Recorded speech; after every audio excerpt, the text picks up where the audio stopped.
Dans ce cours, je vais vous présenter la méthode pour récupérer des données issues de cases à cocher. Alors je pars du formulaire réalisé lors du cours précédent qui traitait de la récupération des données issues d'un formulaire via le langage PHP. Donc je retrouve notre formulaire qui nous permettait d'ajouter un contact et on va ajouter un élément qui nous permet d'ajouter des cases à cocher. Je me place à la fin de mon formulaire et puis je vais ajouter simplement des cases à cocher pour, par exemple, spécifier la langue parlée ou les langues parlées du contact. Donc je vais rajouter une entrée langue parlée et puis à l'intérieur je vais ajouter des boutons de type input, enfin des inputs mais de type checkbox. Donc je vais écrire input type checkbox. Et là, ce qui est important, c'est l'attribut name, comme j'en ai parlé dans le cours précédent. Et il va falloir indiquer une valeur. Alors ici, je vais mettre langue. Et surtout, ce qu'il ne faut pas oublier, ce sont des crochets. Quand on regarde les autres noms, par exemple ici, j'avais utilisé name group. Ou encore, un petit peu plus haut, j'avais utilisé name com. On voit qu'à chaque fois, j'ai utilisé juste une chaîne toute simple. Eh bien, cette fois-ci, pour permettre plusieurs choix, il faut mettre des crochets au bout de la valeur de l'attribut name. Et on va spécifier la valeur qu'il va falloir envoyer lorsque le formulaire va être soumis. Alors, la valeur, par exemple, on va marquer FR et on va marquer, par exemple, français. On va faire un saut de ligne pour séparer les entrées suivantes et on va en mettre quelques-unes. Par exemple, on va rajouter anglais, ici espagnol, et ici par exemple allemand. Lorsque cela est fait, on va pouvoir justement renseigner une valeur, puisqu'ici j'ai mis FR. Ici on va indiquer qu'il s'agit de l'anglais, donc AN. Ensuite ici de l'espagnol, donc ES. Et puis ensuite, pour la dernière entrée, on va rentrer AL. Alors là, j'ai oublié de fermer les guillemets. Alors surtout, il ne faut pas l'oublier, sinon ça ne fonctionnerait pas.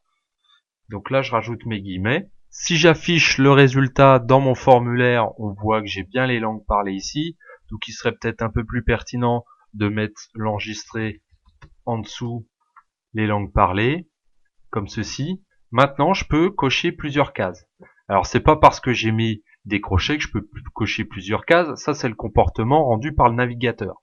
Par contre, lorsque je vais valider maintenant mes informations et que je vais vérifier via l'inspecteur de documents comment, ou plutôt quelles sont les données qui sont envoyées, je vais réactualiser mes données. Ici, si je clique sur récup des données, on voit qu'en bas, j'ai bien plusieurs fois l'élément langue qui est passé.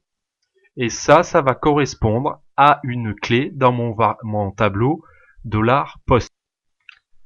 Alors je sais ici que c'est $post parce que je l'ai mis dans mon formulaire, sinon je peux le savoir en regardant la valeur de méthode de requête qui ici est post. J'utilise le fichier récupdonnées.php que j'avais créé lors du script précédent et pour vous compreniez bien, je vais utiliser le var_dump sur ma variable $post afin que vous voyez qu'il y a bien un tableau qui contient un tableau. Donc si je reviens ici, alors je vais fermer mon inspecteur de code, on voit que j'ai les différentes entrées ici qui sont indiquées et que j'ai bien langue. Et pour mes langues, j'ai 3 entrées. Donc ce qui veut dire que langue contient à son tour un tableau. J'ai donc un tableau qui contient une clé langue qui correspond à un tableau.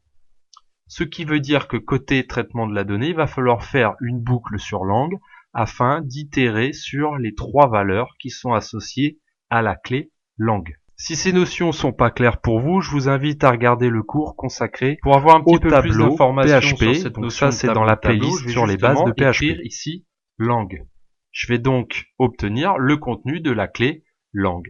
On voit bien que j'ai un tableau qui contient 3 éléments. C'est donc sur cet élément que je vais itérer pour l'affichage dans ma page HTML. C'est-à-dire que je vais créer une nouvelle entrée LI, puisque si on regarde mon formulaire, j'affichais déjà le nom, prénom, etc.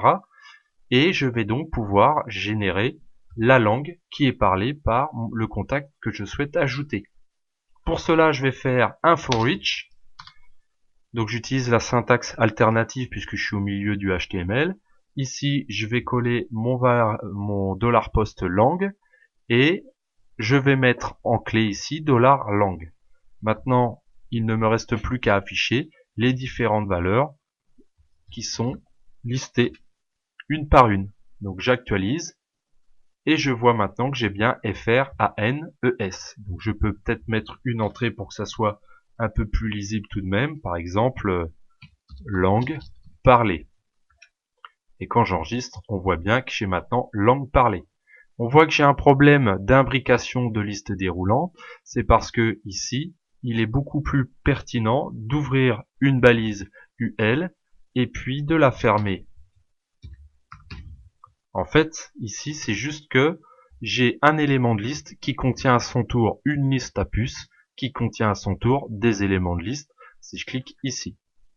Donc maintenant, j'ai bien un décalage qui s'affiche et j'ai pu récupérer les données tableau liées à mes cases à cocher. Donc surtout, n'oubliez pas les crochets qui sont ici parce que cela va permettre de récupérer un tableau sur lequel on peut itérer. Sinon, on ne pourrait pas récupérer toutes les valeurs que l'on a cochées. Voilà, ce cours touche à sa fin. Il me reste un cours à vous présenter concernant les traitements de formulaires. Il s'agit de l'upload de fichiers. À bientôt!